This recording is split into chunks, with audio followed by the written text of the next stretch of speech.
За та бүхний энэ өдрийн амгалан айлтгая.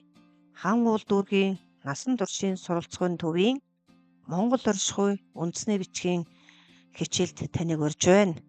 За өнөөдрийн хичээлийн сэдэв Монгол бичгийг Войтив хондор бичгэд тусгай тэмдэгт ашиглан үгийн төгсгөлд орсон нааны үсгийн туслыг хэрхэн бичих тухай заана. За энэ хичээл нь анхлан суралцагч бүх насны хүмүүнд зориулснараа л онцлогтой.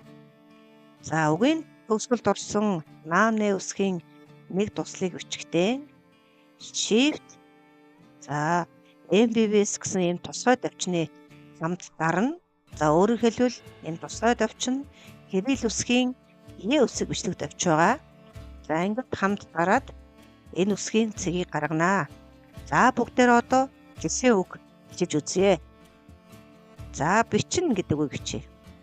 B I G I N.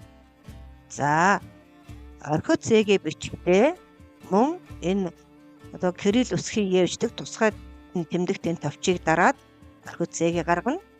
За энэ үсгний дор гуцаараа байрлуулад за ингээд shift энэ MVS гэсэн тусгай тавьч өөрөөр хэлбэл shift Кирилл үсгийн E үсэг бичлэг товчорыг хамт гарна гэсэн үг. Инхээр энэ үсгийн зэг гарна.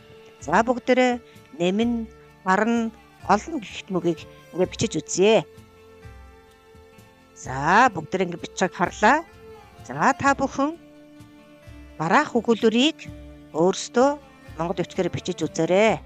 Би ном бичнэ, сонин уншина, ном сум харвна. За энэ дээр энэ үсгийнхаа нэг туслыг хэрхэн бичгээ дэлгэцээс хараарай, эсвэл хичээлээ сонсоорой. За ингээд анхааран сонссон танд баярлалаа.